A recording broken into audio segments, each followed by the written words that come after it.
Hi guys! Welcome to my YouTube channel. So for today's video, ituturo ko sa inyo kung paano mag-open ng savings account sa Union Bank online with no maintaining balance and no initial deposit.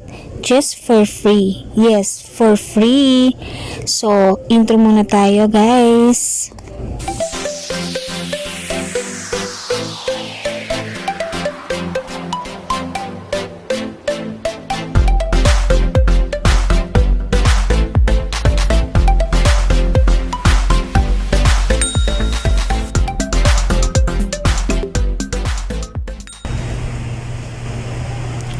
Welcome back to my YouTube channel. So, ang first step natin guys, punta tayo na ating Play Store at i-download na natin ang ating Union Bank online. After po natin itong i-download, sa mga hindi pa po nakaka-download, i-open po natin. Ayan. So, first po, pagka-open pa lang natin, click lang natin ang open an account. Ayan, open an account. So, savings account po ang ating ipipress. Click lang natin. Special reminders po si Union Bank. Kailangan po ay Filipino citizens. So, continue. Ayan, open an account. Meron pong 4 na cards dyan. May Play Everyday po.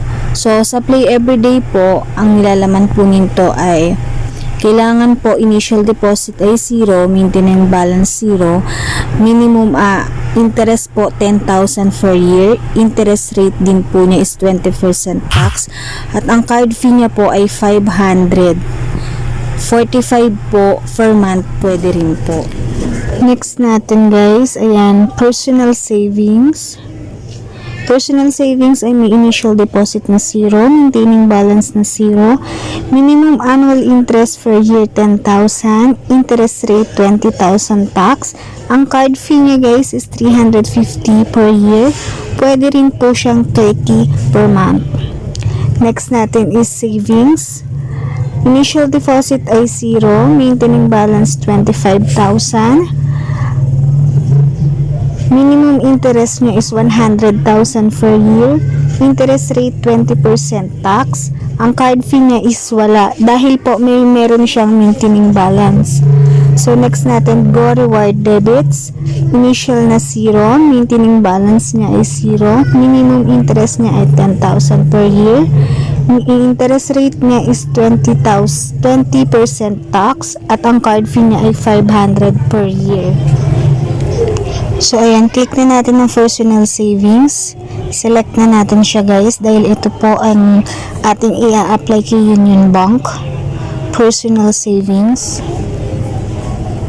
So, ayan, may reminders po si Union Bank. Kailangan daw po ang ating internet ay malakas pag po tayo nag-fill up ng form. Also, nandito rin po yung mga valid ID na po pwede natin gamitin sa pag-apply. So, meron dito passport, driver's license, SSS ID, PRC ID, postal ID, UNID, at kailangan guys natin mag-selfie. So, after nito, may pag-selfie pa tayo guys. So, ayan, next na natin para sa susunod. Meron po dyan declaration, customer declaration po.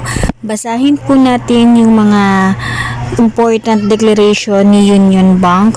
After natin basahin, i-accept na po natin. Ayan, let's get started. Lagay lang po natin ang ating email address. Make sure po yung email address natin is valid at ginagamit po natin. And also yung cellphone number po, pakilagay na rin po. Dahil dyan po, isi-send ni Union Bank ang ating OTP.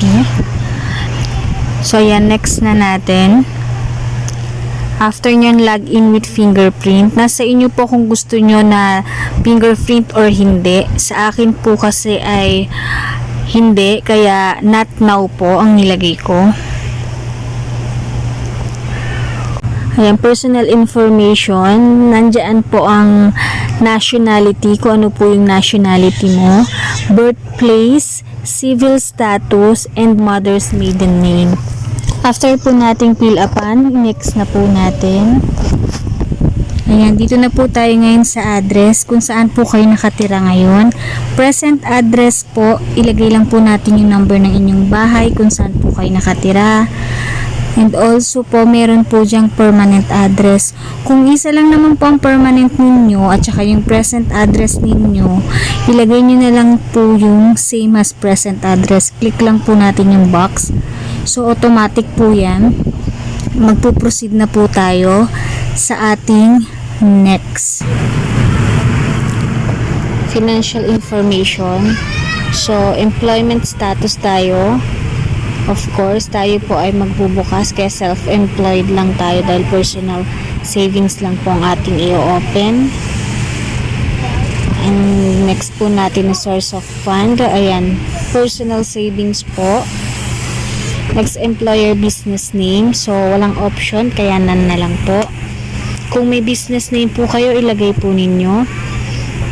Ayan. So, pag meron po kayong may choices, others na lang po ang ating pindutin. Pag naman po wala, none na lang din po natin. So, ayan. None na lang po.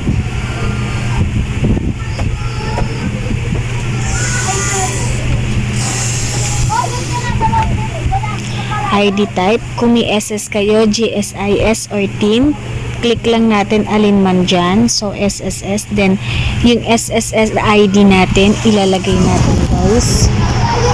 Ayan, business address. Lagay lang po natin. Kung wala naman po, none lang po ang ilalagay natin. After nyan, next na po tayo. Proceed na po tayo pag napila pa na natin yan. Next natin, account details. So, purpose natin, personal savings again and again. Ayan.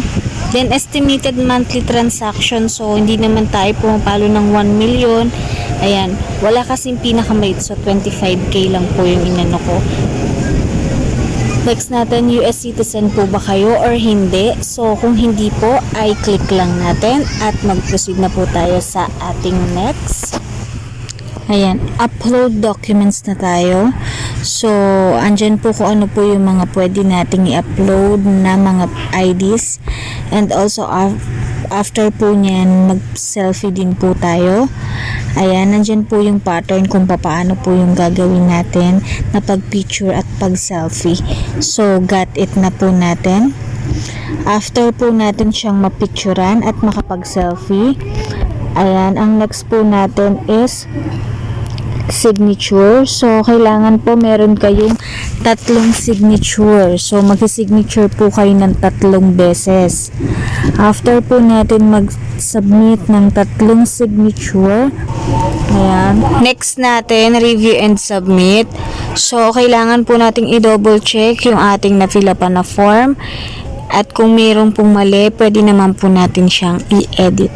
So, kung after po ninyong i-review, i-click lang po natin ang box sa baba, I agree, and then submit na natin. So, ayan, congratulations na si Union Bank sa atin. So, hintayin natin mga 2 days yung email ni Union Bank kung okay na po yung ating pag-activate ng ating account sa Union Bank apps. So, I hope may natutunan kayo sa ating tutorial for today. Thank you for watching!